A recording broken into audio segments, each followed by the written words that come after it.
2020, before the pandemic, I got a call from Manila Water and I was curious. So in that meeting, they told me that they had put up their own brand of water, which was Healthy Family. They thought in 2015, total, we're in the business of water. While running the business, while running the water concession, they decided, uy, nasa tubig na rin tayo eh. Why don't we bottle drinking water, purified water? And so the subsidiary was born. It was called Healthy Family. So we met, we talked. So I was surprised they offered it to me.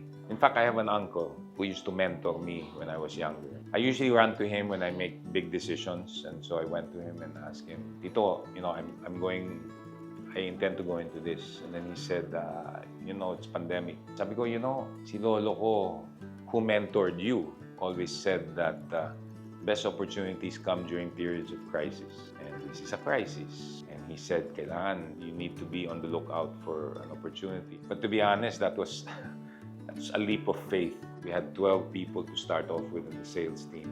We did a lot of changes in terms of efficiency improvement. The people, of course, were very happy because they kept their jobs at the time when people were losing their jobs. Gulat na gulat sila kasi the way we take care of our people, para silang family. I'm like the dad. No? So lahat yan, extended family. We started with, I think, about close to 100 people. Now we're 170 people already. In December of 2021, we had that horrible storm. Typhoon Odette hit the Visayas. Tinawagan ako ng Manila Water Foundation. Manila Water Foundation is the foundation that's involved particularly during disasters. Ganito kami noon eh. Healthy Family supplies us the 5 gallons. We don't use the small bottles. One family of 4 or 5 will consume 1 5 gallons in maybe 2-3 days. I never knew what it meant, that relationship, until we were hit by Odette. We moved the largest amount of water from Manila. So, 50 metric tons of water.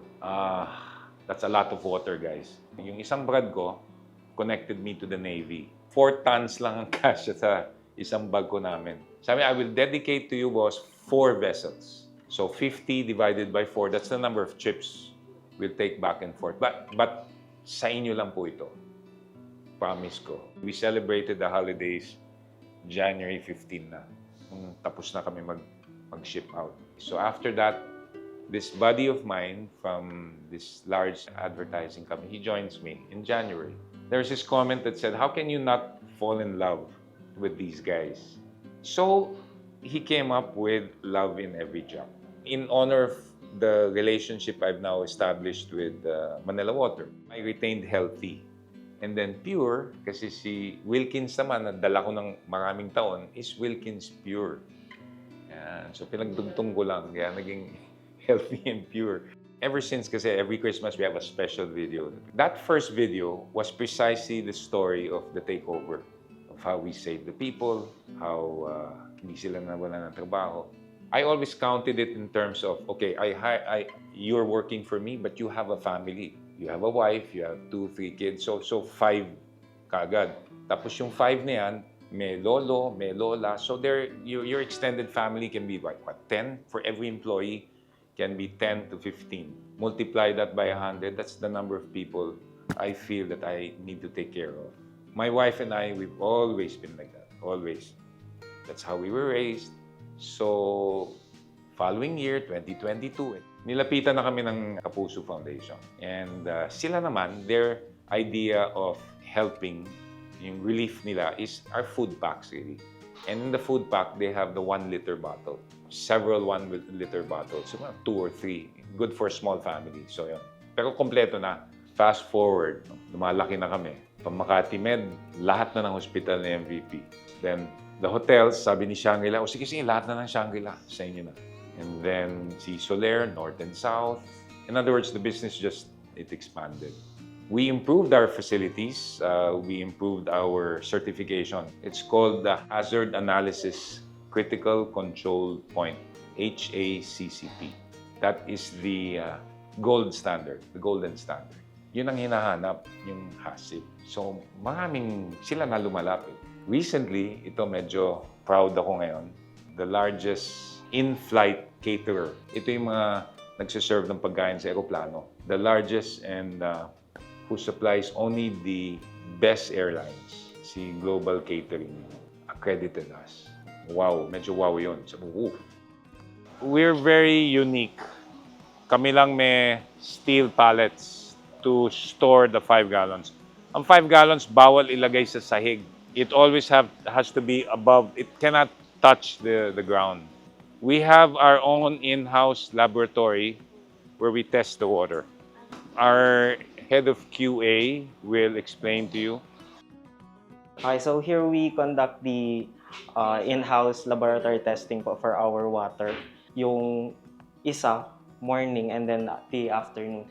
For microbiological po, so we use colony counter and UV lamp para matest yung HPC naman ng water namin. So as a quality assurance head po, it is our duty to assure that our water conforms with the standards. Nung dumating kasi ako dito sa Maris Pure, mas na-amaze ako kasi meron po talaga kaming foundations tinutulungan or part kami sa kanilang organization. So I think being a part po doon, it's nice to give back to the community. The AJ Kalinga Foundation. That's another big step that the company took. There's this priest who's running this foundation. His name is Father Flavi Villanueva. So if you go to their office, behind on this big wall is a Last Supper mural. And each of those parang mga apostles are victims of the EJK.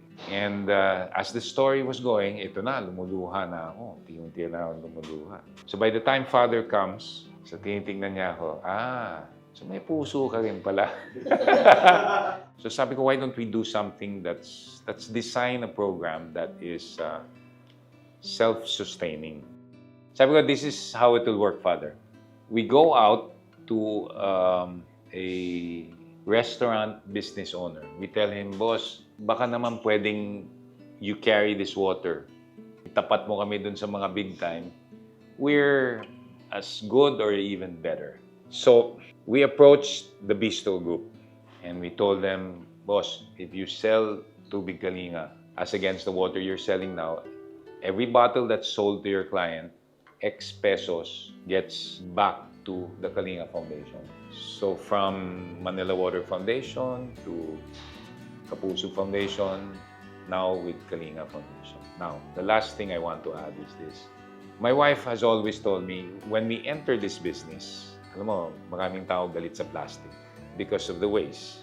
What we did then, so that we could involve ourselves with the initiative of helping the environment and not contributing plastic waste to the environment, was we tied up with a company called Sentinel that converts the waste plastic into usable furniture. The old way was to recycle it into another bottle. Yung partner ko, no, nire-repurpose niya into stuff that you can use. One of my mentors in the past always told me, you know, when you go into business, it's not about money. There has to be a purpose. The old cliche is, everybody uses that, yung paying it forward. It's just how do you pay it forward? And when I met Father Flavi, yun na siguro the peak of this concept of paying it forward. The same way we treated our people before is exactly the same way. They're all family.